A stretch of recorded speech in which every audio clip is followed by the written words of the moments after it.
Assalamualaikum warahmatullahi wabarakatuh. Guys, ketemu lagi bareng saya Uta Putra di Street Podcast. Kenapa Street Podcast? Karena podcast kita di cafe ya, di Tiga Coffee, di tempat nongkrong yang asik lah karena no music, jadi obrolan kita lebih jelas.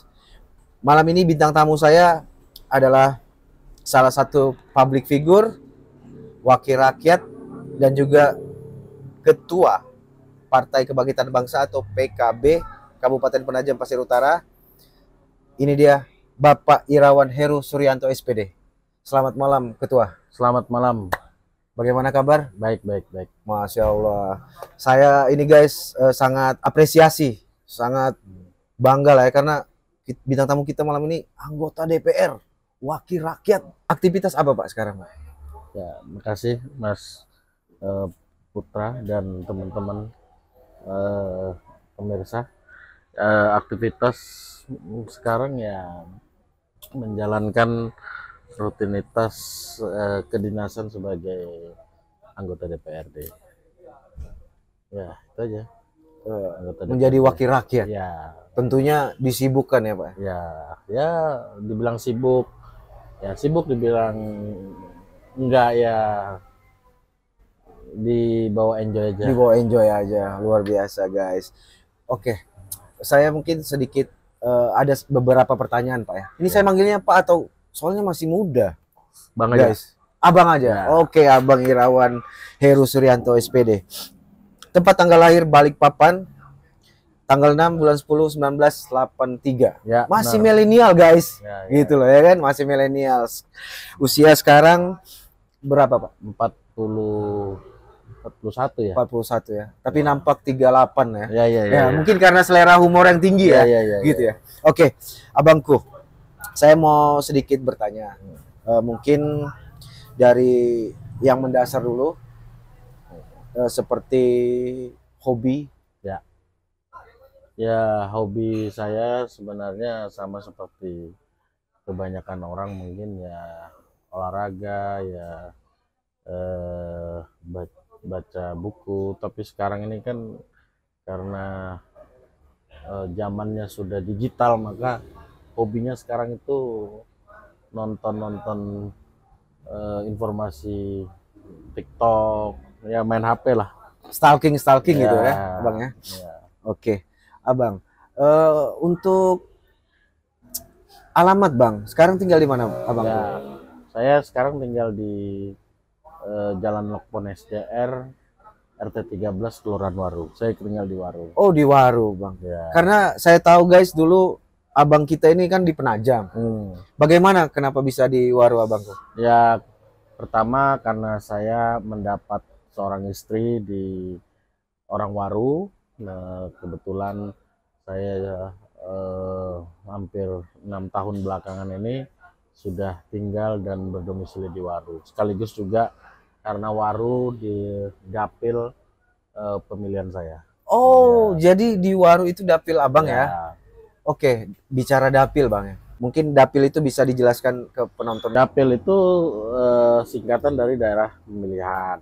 Karena di Kabupaten Penajam ini jumlah penduduk belum sampai angka 200.000, maka kuota anggota DPR-nya hanya 25. Nah, 25 itu di Penajam dibagi menjadi 3 dapil daerah pemilihan.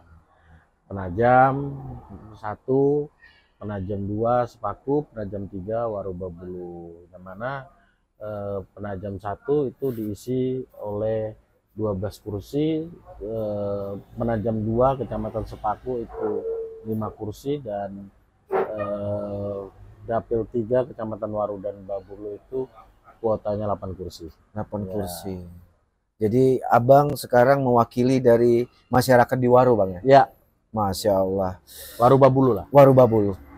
Tentunya sebagai wakil rakyat anggota DPRD pasti butuh perjuangan Bang. Ya.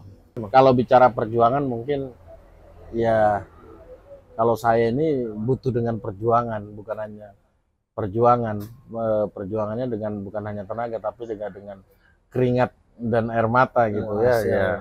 Ya karena saya jujur awalnya saya ikut pemilu ini bukan berarti langsung jadi. Saya pernah di 2009 ketika saya masih baru lulus kuliah, saya karena dorongan dan tugas partai, perintah partai, saya mencalonkan diri sebagai anggota DPR di kecamatan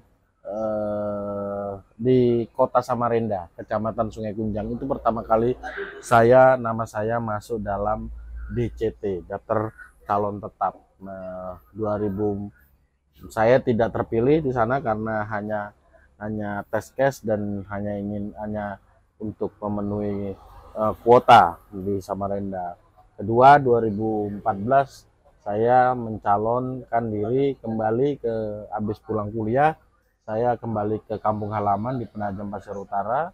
Saya mencalonkan di Dapil 1 Penajam di 2024 dan saya tidak terpilih. Suara saya pada waktu itu 146 saja. Jadi karena mungkin doa dan jodoh rezeki itu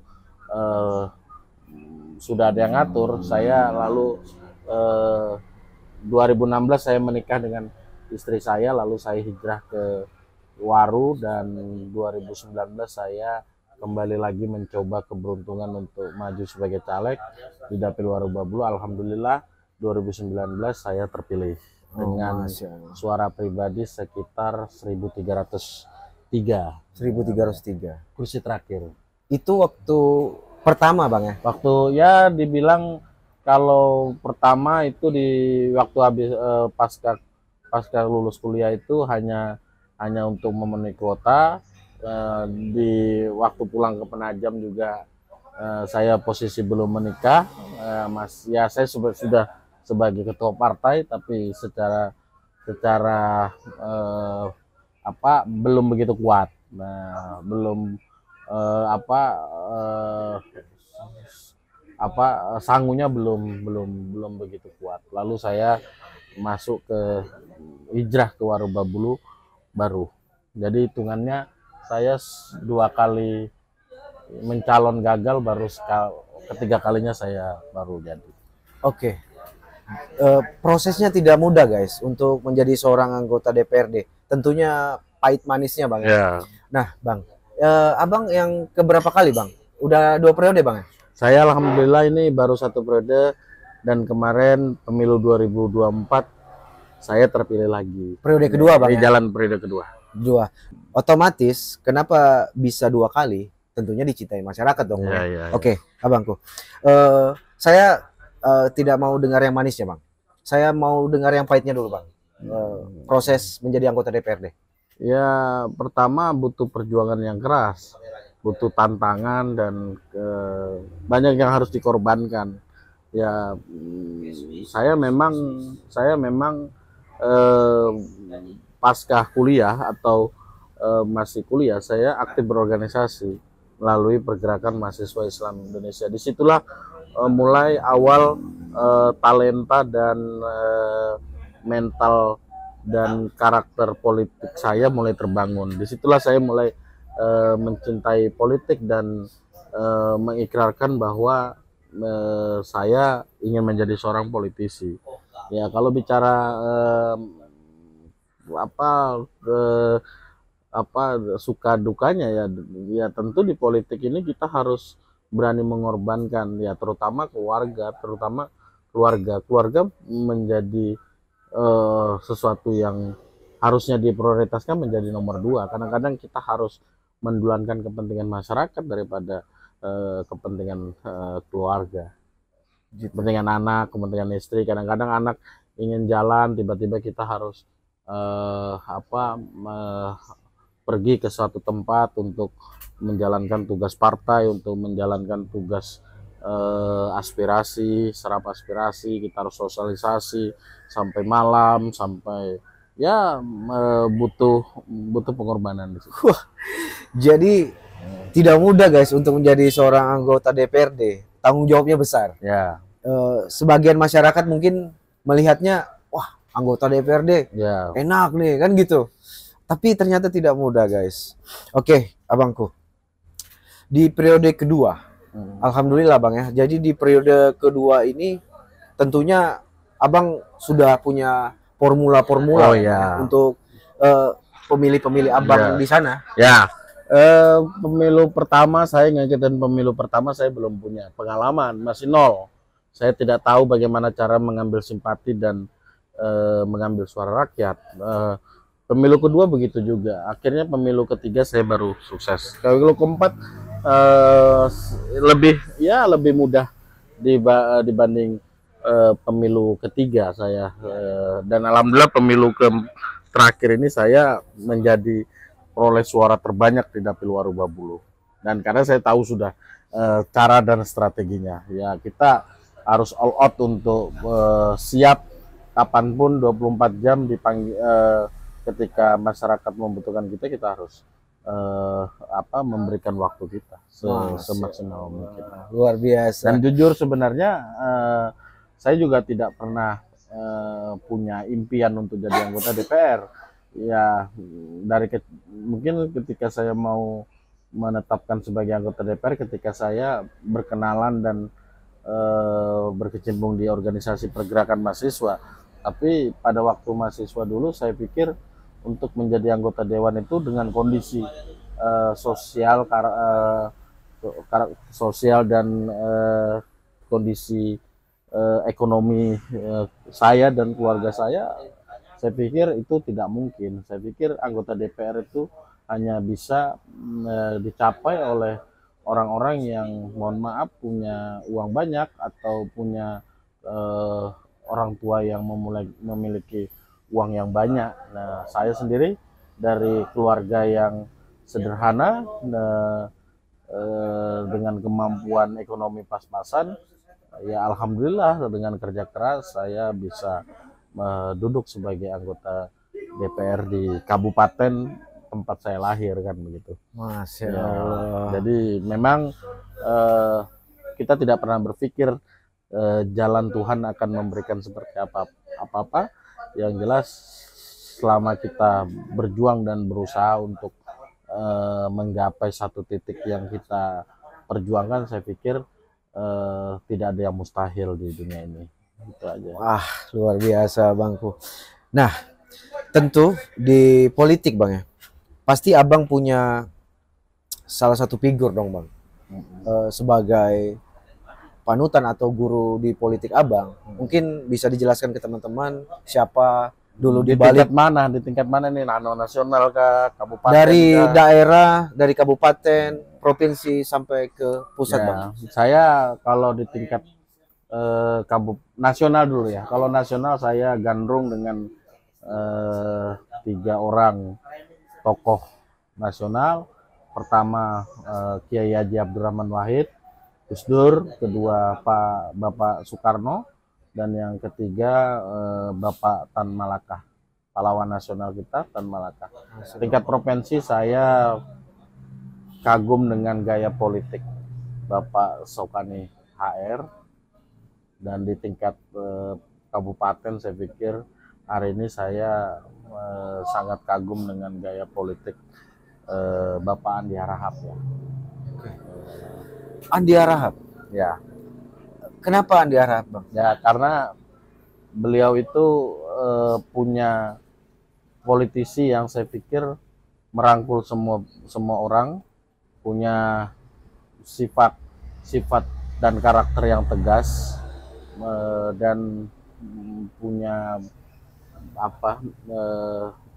bisa berkomunikasi dan menjalin kerjasama kepada siapapun. Dan beliau juga salah satu tim pemekaran Kabupaten Penajam Pasir Utara. Dan saya melihat di bawah kepemimpinan beliau ketika menjabat sebagai bupati, saya pikir ekonomi kita, masyarakat kita berkembang, pembangunan juga maju ya. Oke. PKB. PKB arahnya kemana nih Bang? Jadi kita masuk ke, ini kan musim-musim pilkada nih Bang. Mau masuk tahapan pilkada nih Bang. Saya dengan tegas lebih awal dan mengatakan bahwa hari ini untuk pemilu 2024 PKB berlabuh kepada Bapak Andi Harahap. PKB berlabuh ke Bapak Andi Harahap ya Bang? Ya. Masya Allah. Tentunya Abang melakukan komunikasi politik dengan ketua provinsi Ya. dan ketum PKB. Ya, semuanya sudah selesai. PKB sudah per tanggal 1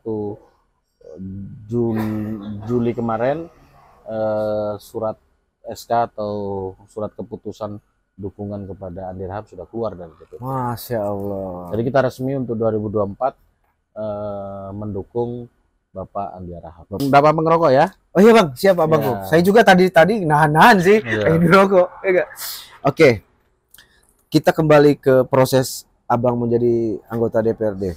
Ya. Tadi kan itu yang pahitnya Bang. Boleh dong kita cerita yang manisnya kan? Ya, yang manisnya kita bisa membantu orang melalui kebijakan yang kita buat, terutama melalui pokok-pokok pikiran kita.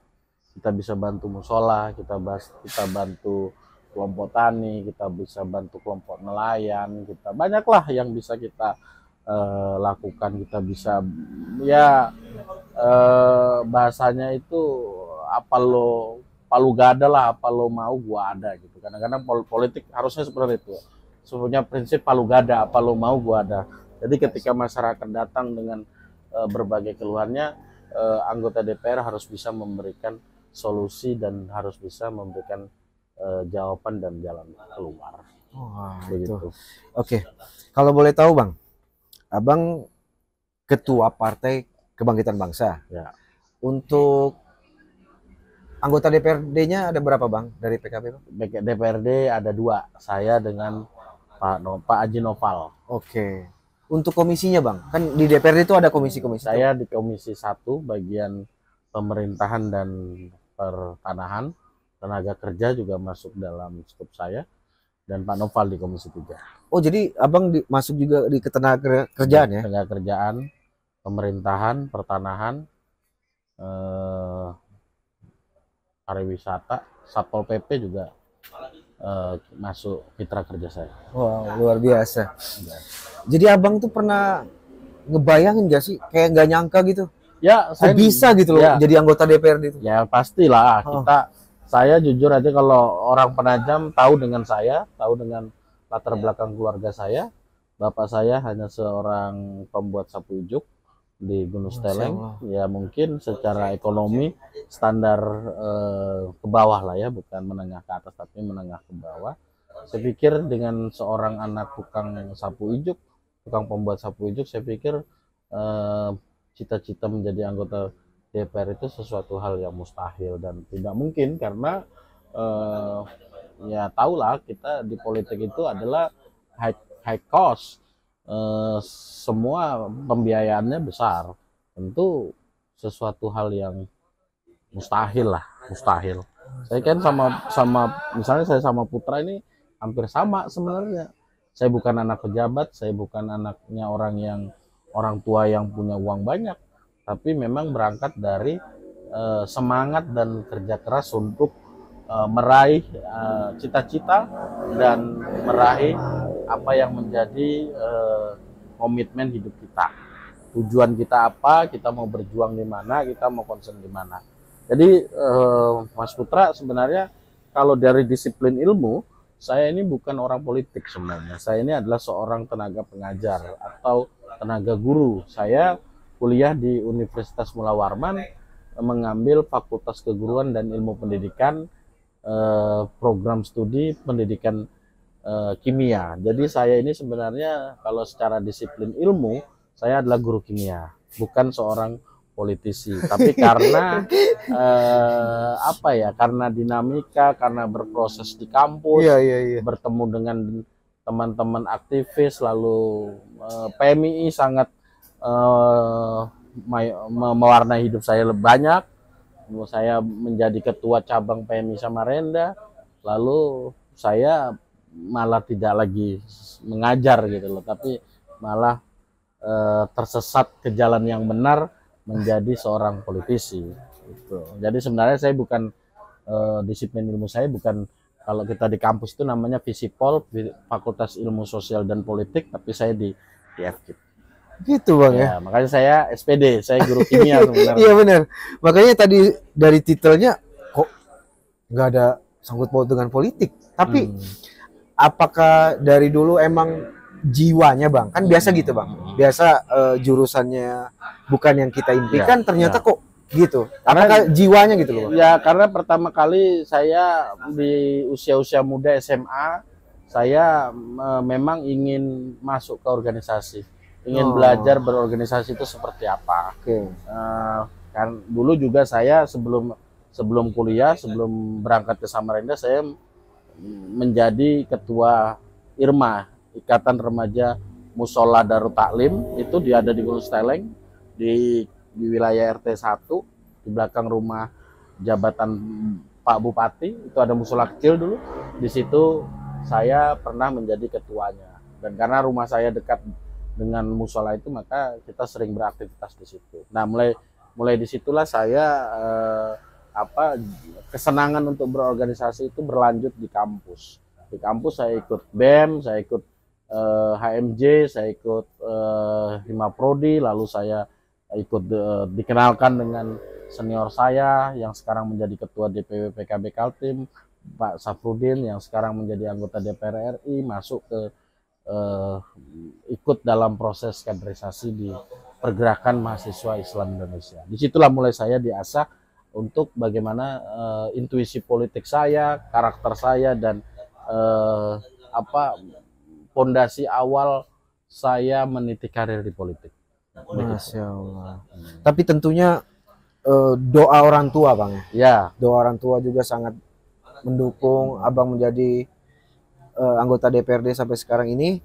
Apakah dulu ada tentangan Bang? Maksudnya orang tua itu tidak setuju? Ya, semua keluarga saya tidak mensupport, tidak setuju. Awalnya tidak setuju. Orang tua saya juga tidak setuju. Karena karena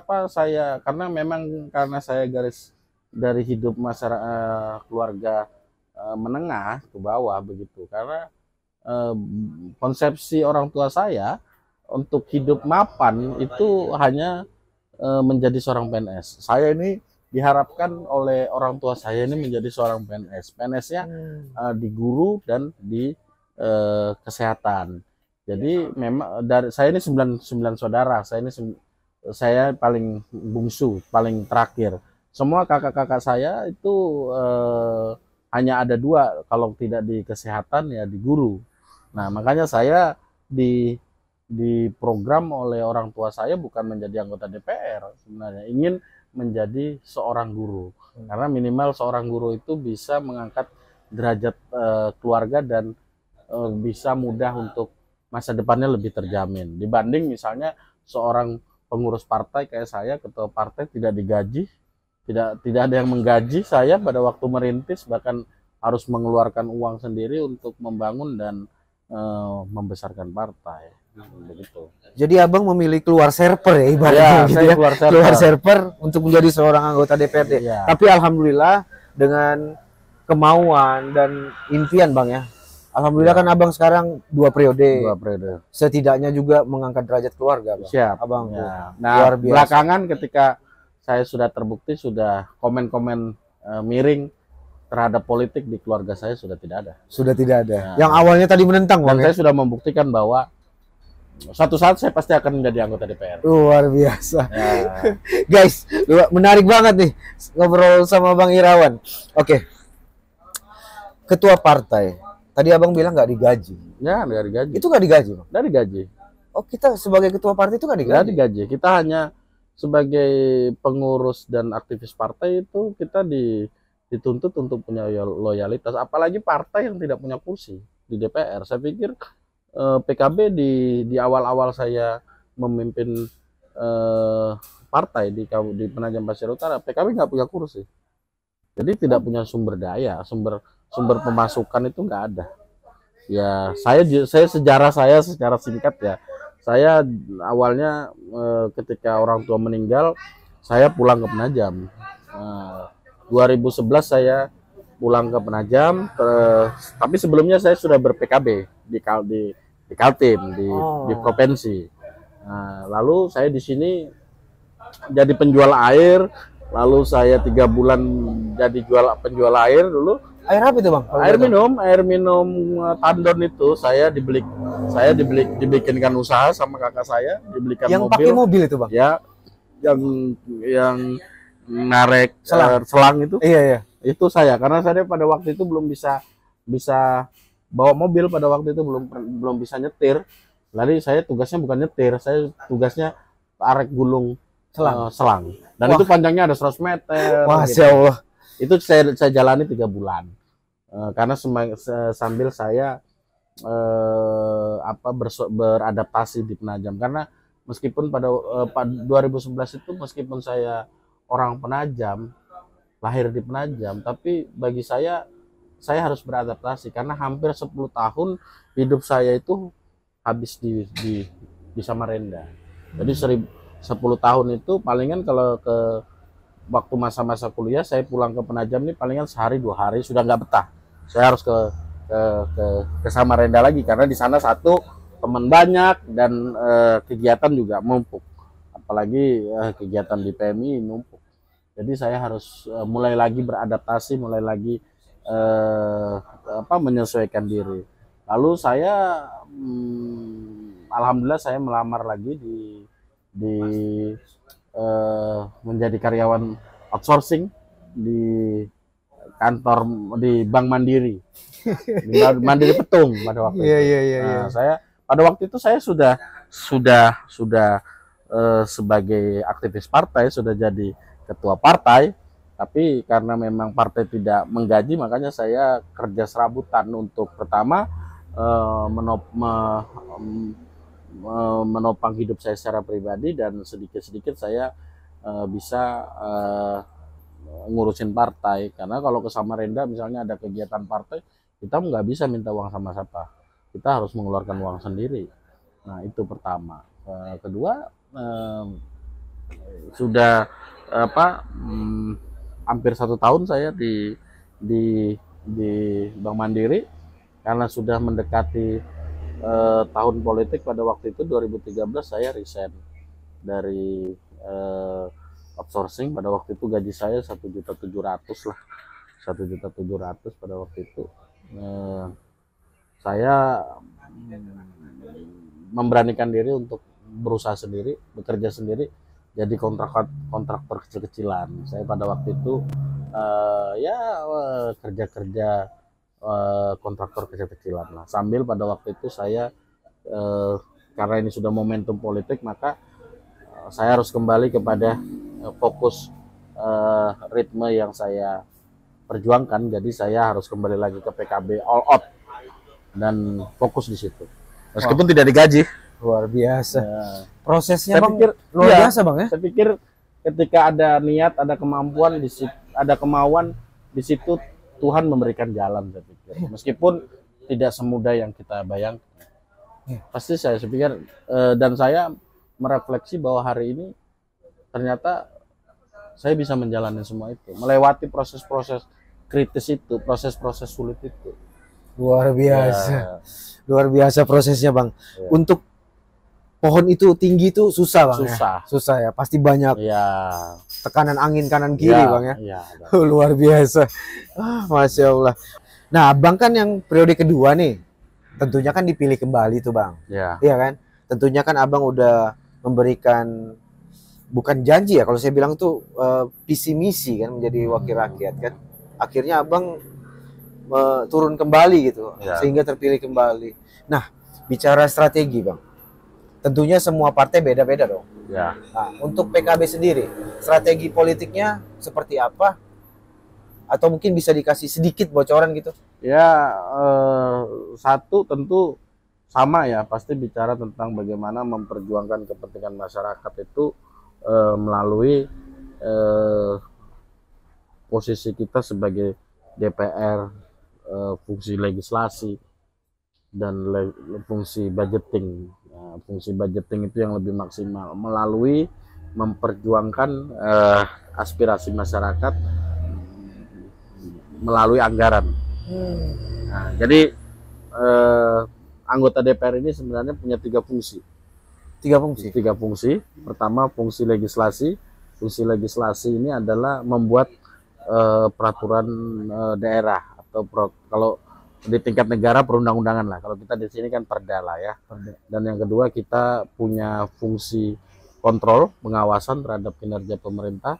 Tapi yang lebih strategis lagi adalah fungsi budgeting, karena DPR ini ikut membahas dan menyetujui anggaran yang diusulkan oleh pemerintah untuk 1 tahun ke depan.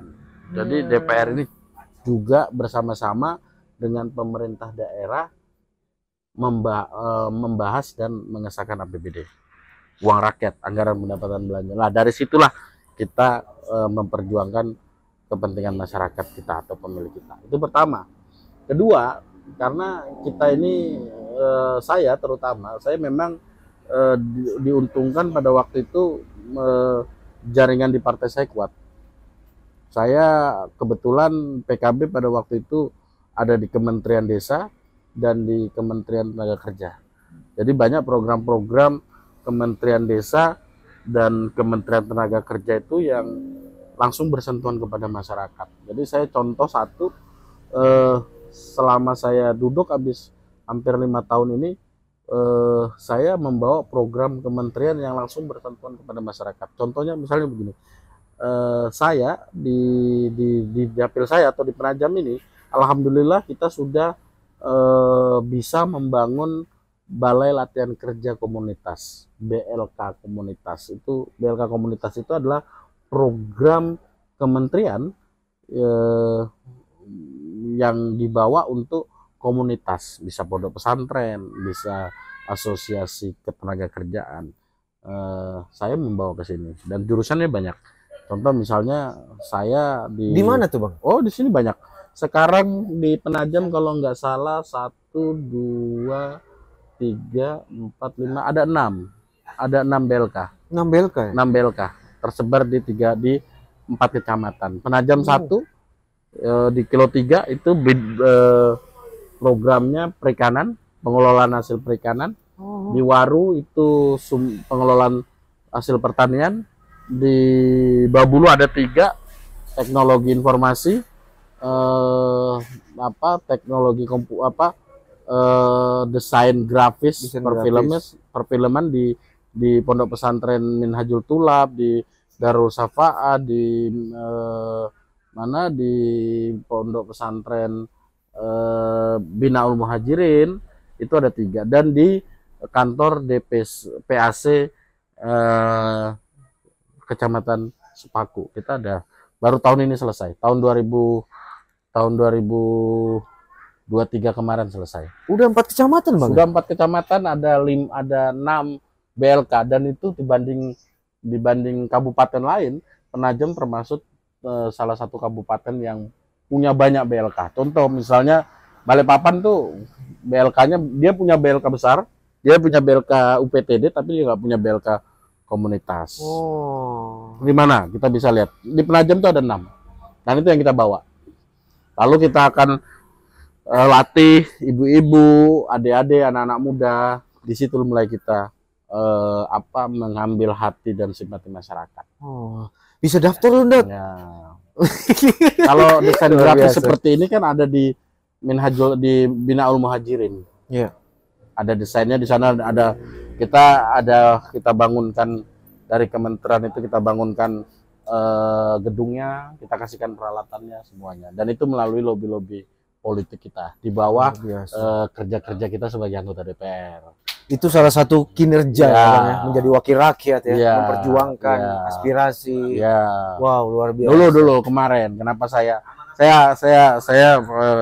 baru bocorkan. Wah, luar sekaligus biasa. juga karena saya banyak membawa program kementerian gitu. Jadi dirasakan. Jadi saya juga punya program tenaga kerja mandiri. Tenaga kerja mandiri itu kelompok usaha yang akan dibantu sekitar 20 juta sampai 50 juta dari kementerian. Wah, luar biasa. Ya, membangun usaha-usaha kecil, ya bisa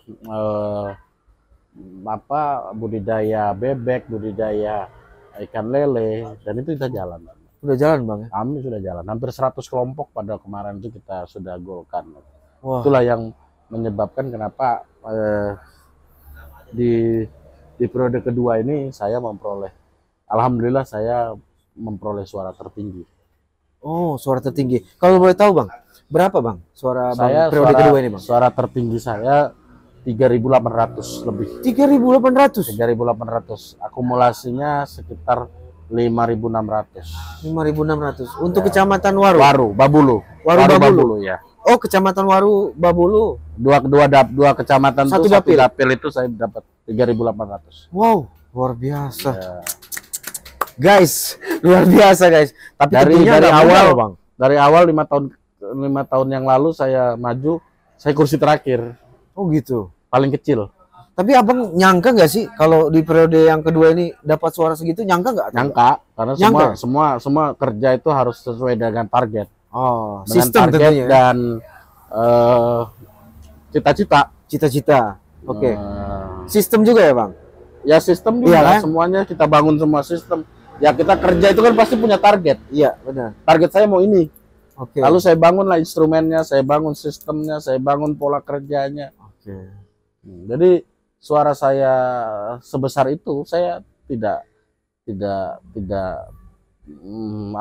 tidak kaget karena memang target saya harus dapat 2 kursi di situ. Makanya saya kerja maksimal. Tentunya tim bekerja, Bang. Tim bekerja. Ada berapa banyak timnya, Bang? Tim saya hampir 300-an lebih. 300 lebih. Ya, hampir Masya semua Allah. desa ada tim saya. Ya. Ibaratnya kan tim. Mereka itu sebagai sales ya. Abang nih barangnya. Ya, Kan? ya. Kalau mereka kurang bagus promosikannya, Ah, penjualan juga kurang produktif. Bang. kurang. Gitu ya. Di Waru itu ada 12 desa. 12 desa. Waru itu ada 16 desa.